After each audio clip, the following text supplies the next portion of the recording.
How'd you do on your first protein sparing modified fast day or PSMF day? We did awesome, but today we get to eat. We're having beef bowls. Yes, we are. So come on, you guys. Let's get this day started.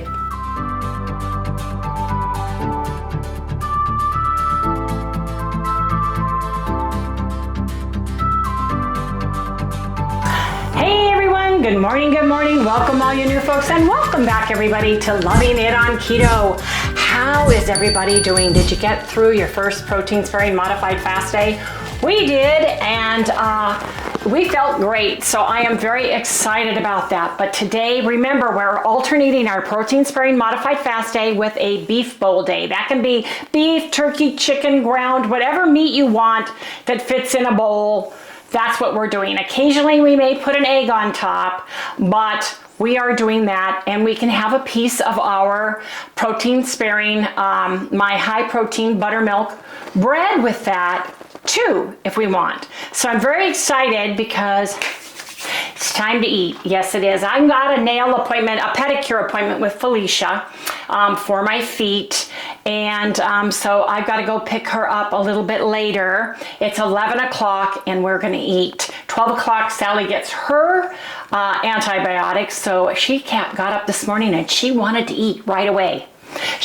Her routine has come back. She's outside sunning herself every morning. She is wanting to eat now, so we don't have to coax her to drink water. So she's on the mend. Yes, she is. So that is exciting news. But you guys, come back because I've got to get my stuff together for my beef bowls. So Harry cooked 80-20 hamburger day before yesterday, Harry? Yeah. Or yesterday, can't remember. Anyway, I'm measuring it out. I want 4 ounces, Harry wants 6. Right.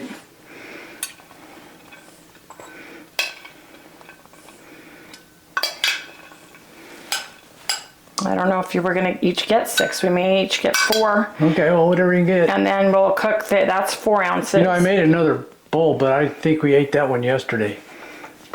There's another bowl in there? Well, I think we ate that one yesterday. We didn't have it yesterday. Yesterday we only had turkey. Okay, the day before. Right, you made it the day before and we ate promptly, so Right. let's see what this is.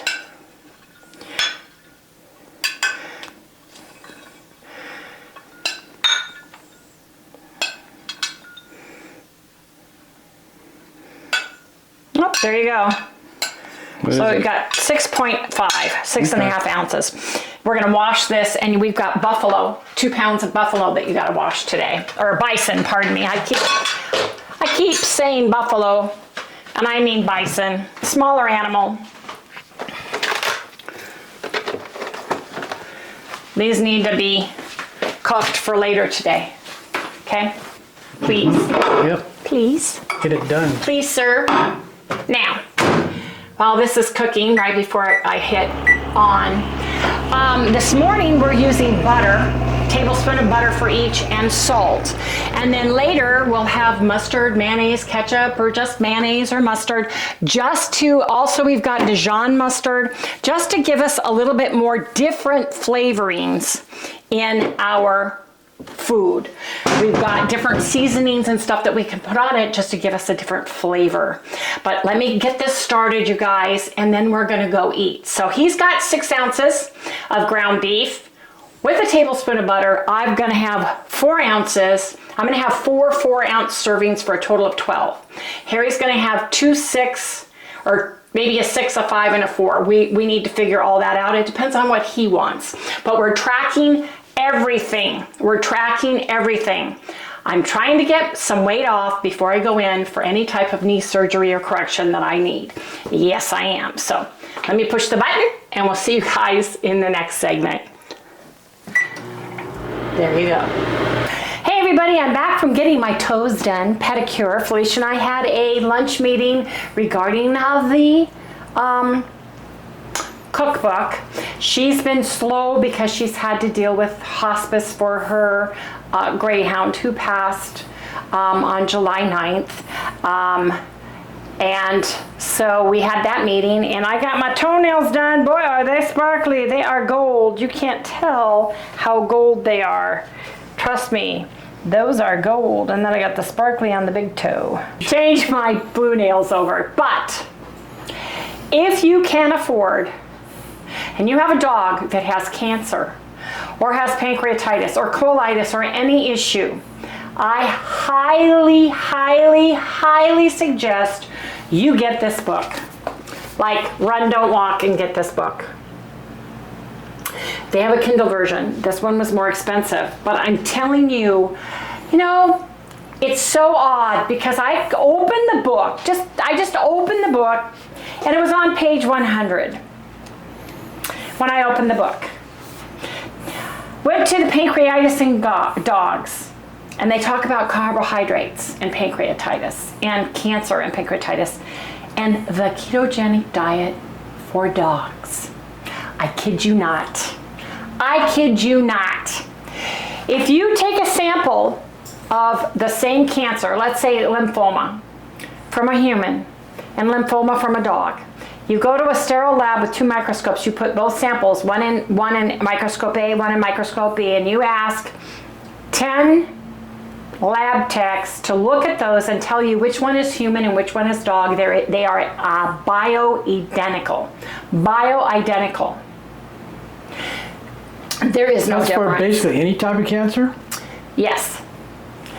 The only food that cancer can't use to grow is fat. The food that it used to grow and multiply and divide is sugar and carbs. Just like humans. Just like humans. This was so phenomenal to me for him to read, and Chalvis just found out her boxer, Daisy, has cancer. And the #1 dog that has cancer are boxers.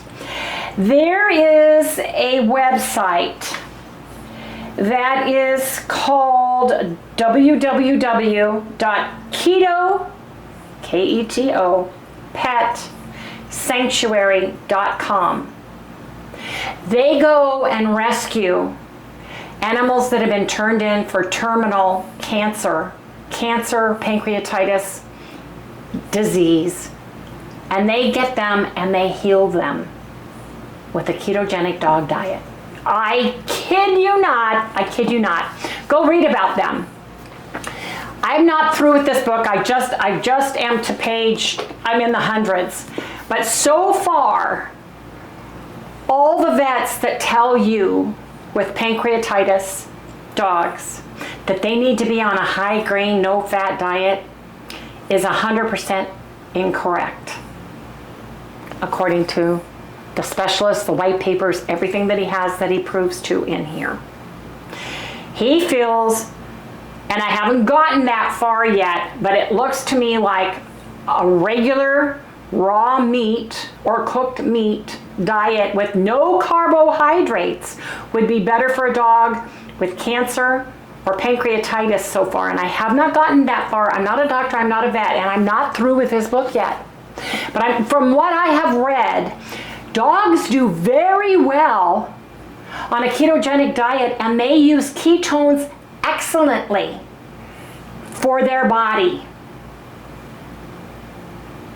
I just found that phenomenal. I found that was like an aha, an epiphany. I just was amazed at what I have reading about pancreatitis in humans, pancreatitis in dogs, all the white papers, all of the, I mean, everything is in here, you know, the white papers where you can go and research yourself, but I am amazed at the information about the dogs and a ketogenic lifestyle. And it is an epidemic for cats and dogs that are eating high grain kibbled food. High grains, and the first thing these vets are telling you is, you know, limit their meat, just like humans. It's just like humans. They're telling us, eat more grains, eat more rice, have more oatmeal, get the oatmeal milk instead of the almond milk. You know, we're hearing it everywhere, and people and humans are becoming sicker and fatter, and so are dogs and cats. So I would suggest, especially all of you have reached out to me to tell me about your beloved fur babies, Don't take my word, because I'm not a vet. I'm not a doctor, but I'm telling you, my eyes are already open to seeing this. And every single, the first thing my vet wanted to do was put her on science diet, which is high grain and no fat. And by the way, the dog's digestion, even with pancreatitis, it's the carbs that are the issue, not the protein and the fats. But you have to make your own decision, your own research. It's so scary to step out of your comfort zone, even if you're trying to heal a loved one, because I had to do it with my husband after he had quadruple bypass, a silent heart attack, and we were vegan. You talk about grains. We'd eat 2 bowls of rice, brown rice, white rice. We'd have potatoes. We would have oatmeal. Harry would have 2 huge bowls of steel cut oatmeal that I'd boil on the stove. All those things. And the minute I took him off of all of those and got him straight and narrow on the ketogenic lifestyle, even though we eased into it very carefully because I was terrified I was going to kill my husband, it worked. And if I can do the same with Sally Girl, yeah, that would be phenomenal. Oh yeah. There are so many companies that make raw dog food now, high protein, that is, if you don't want to make your own. You know, there are so many companies that we can buy venison and bison and all of the grass-fed, grass-finished, pasture-raised, organic animal products. It depends on how many animals you have, and I understand that. But just like human beings, the healthier the food, right? The better we can be, but we can all live on regular hamburger from a store too. So I am amazed at what I am reading so far. I am amazed. I did not know dogs could live on a ketogenic diet. I did not know that they handle ketones extremely well. I did not know that they should not be eating. Did you ever see a wolf in the wild? Any documentary that you've ever seen? Have you ever seen the wolf pack running through the grain and wheat field, stopping to eat tops of the wheat or the grain or the barley, or in a rice paddy field eating the rice? Have you ever seen that? Ever? Have you ever seen a farm dog running through the field of corn, knocking the stalk of corn down to the ground and chewing on that hard corn? I haven't. If you have, I'd love to see the picture. Because, yeah, in the wild, they eat wild grasses and herbs and stuff, usually because they have an upset stomach or they're starving or they know which things help. Grass has a little spike in the grass itself. It causes them to regurgitate. They eat the grass because they know it's going to help them to regurgitate. They have a sour stomach.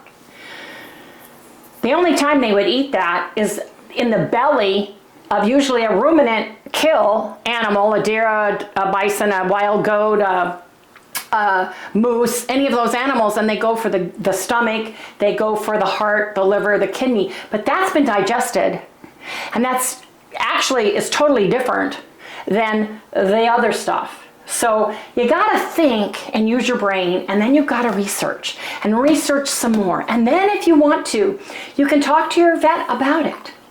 But have some research with you when you go, because trust me, when I'm talking to the cardiologist, there's a PA in the room, and I'm coming back at him with stuff, and the PA's eyeballs are getting big, and he's like, oh, that's a good question. That's a really good question. Yeah. And the doctor was very good with me, telling me that's a good question, and that's a good answer, and that's a good statement.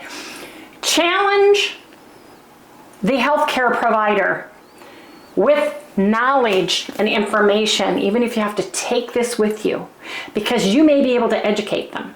And if you don't like what they say after that, fire them and go find one that is better. That's right. So I do with doctors. Fire them. Fire them. You're fired. When I talked to the vet about I refuse to have my dog on that product because it's high grain, because we had own raised and showed Great Danes in our family for over 30 years, and Purina caused 3 of them to bloat. 1 died, horrible torsion. 1 had to have major surgery, and the other one bloated but didn't have to have surgery. No, 2 died, excuse me. They both died eventually of bloat. My mom fed Purina. She changed dog food after all of that. But Mimi, who lived and survived the surgery, we had to watch her like a hawk, and she was on medication forevermore after that. But seriousness, in all seriousness, I would get this book and read it and do your research with the white papers and the other people and look what they do. So I just wanted to share that with everybody. People wanted to know what I thought about the book.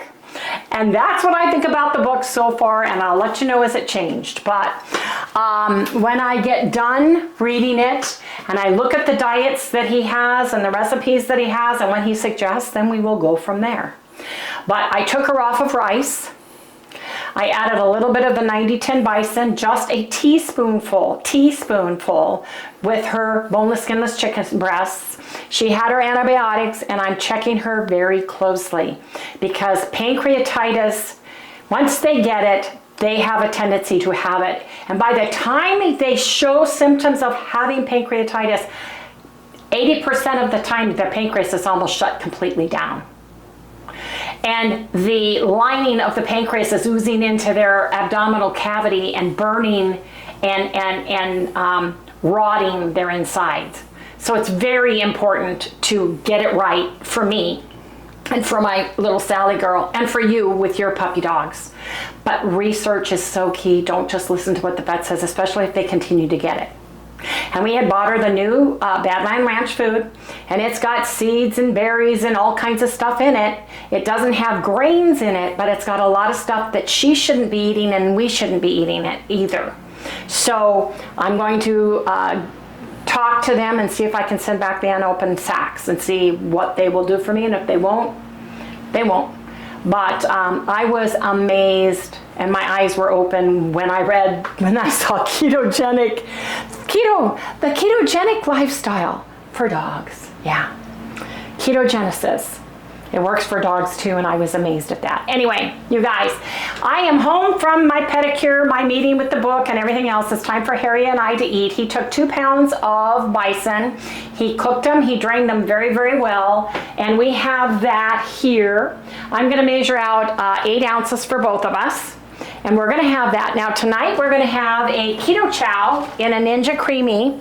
I made a chocolate. It looks like this because it's the core and it doesn't blend as quickly, but it still makes great ice cream. This is a chocolate keto chow core with only 12 grams of fat.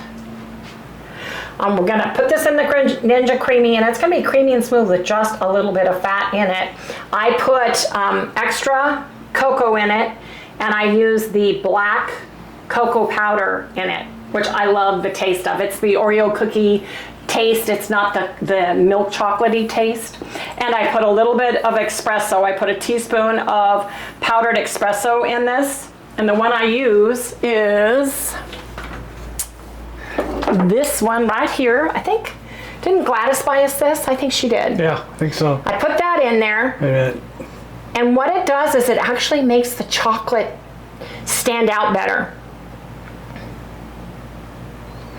I take my Ceylon cinnamon, give it a couple shakes and put that in.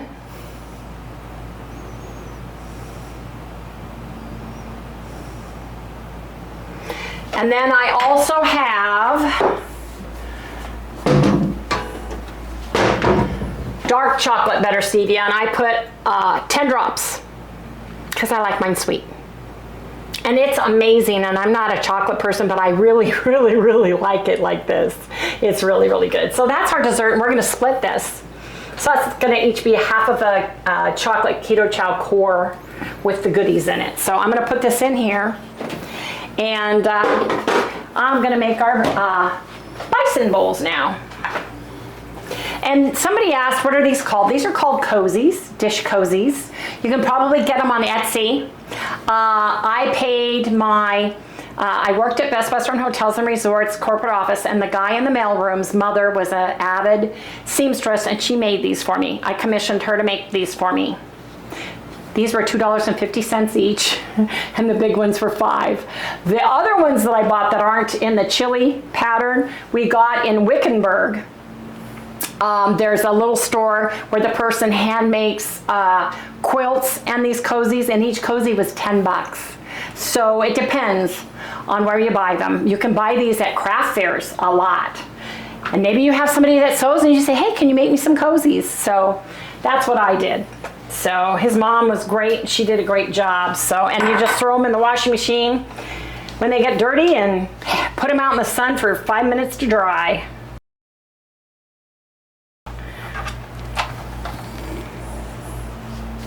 So 8 ounces.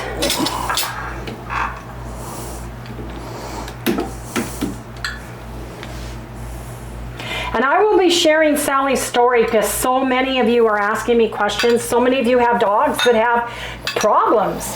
It's just amazing, the problems. It would be amazing if we could get our dogs on a ketogenic lifestyle too. Just get these people educated. Doctors educated.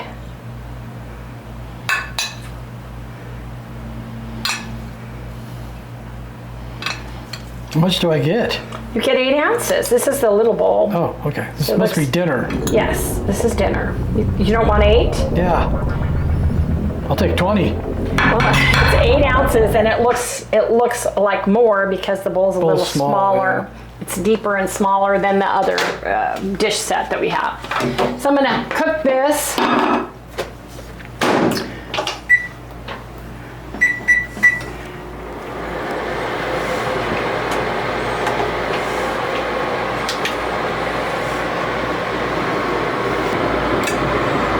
How many you getting? I'm getting 6. Yeah, perfect.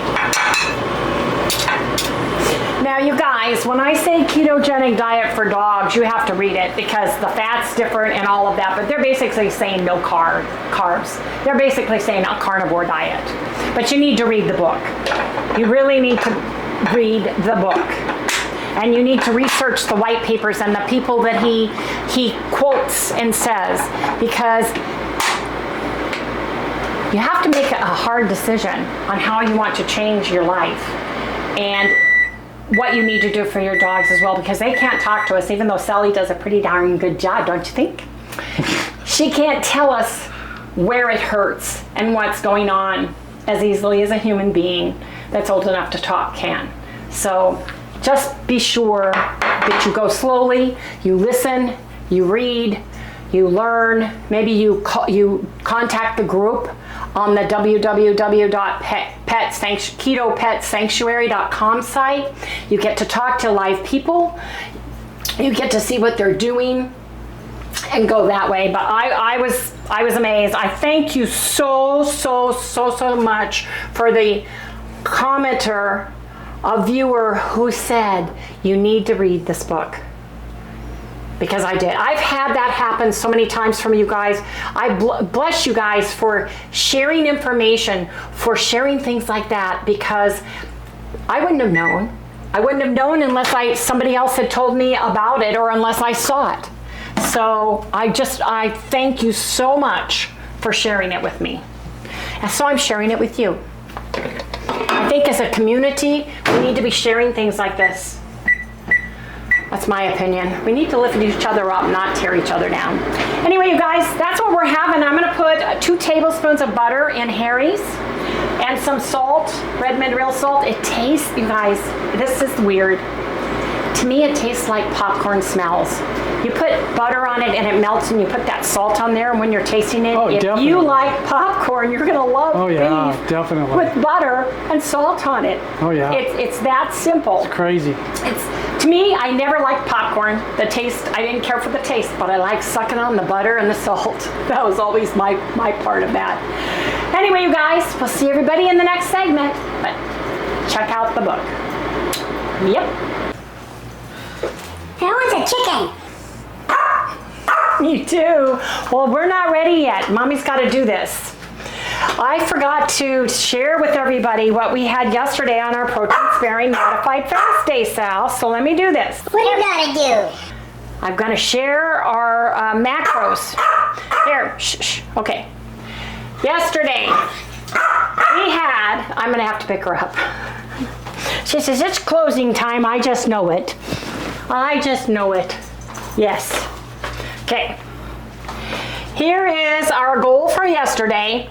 Total carbs was 8.6 carbs. Protein was 88.1 grams of protein. Fat was 6.9. Okay. So what we had is I had, can't talk, half a scoop of perfect keto cinnamon toast keto collagen in my coffee. I forgot I did have that, I added it. And basically we each had 2 turkey sandwiches. We had 2 slices of buttermilk, egg white protein bread with 4 ounces of Kirkland's Signature oven brown turkey breast and mustard for our lunch. And for dinner, we did the same thing.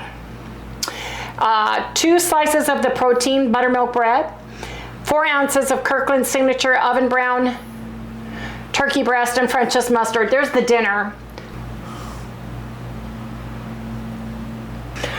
Anyway, I wanted to share that, and tomorrow I'll share everything that we have macro-wise from today as well. Another thing we forgot to do was weigh in. We get lost on what day it is, especially when you're dealing with little loved ones like this one. So tomorrow we will do a weigh-in, and we will share our weigh-in tomorrow, so stay tuned for that. But the one thing we have left to eat, it's 4:26 p.m., is our ice cream that we're going to share.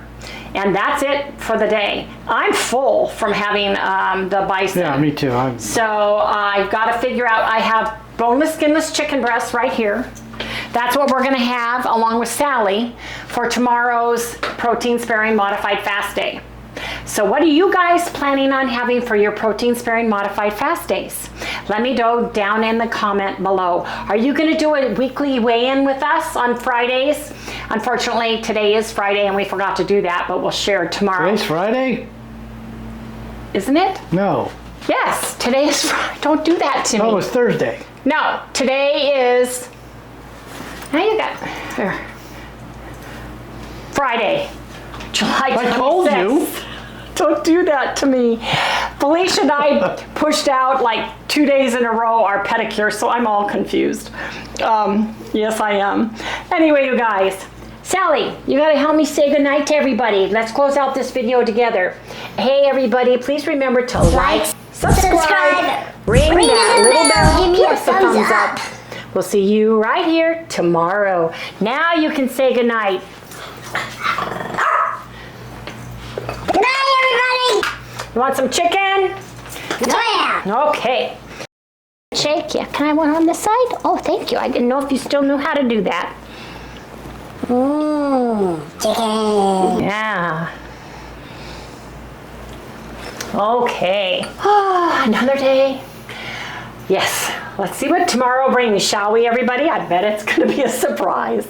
Good night, everyone.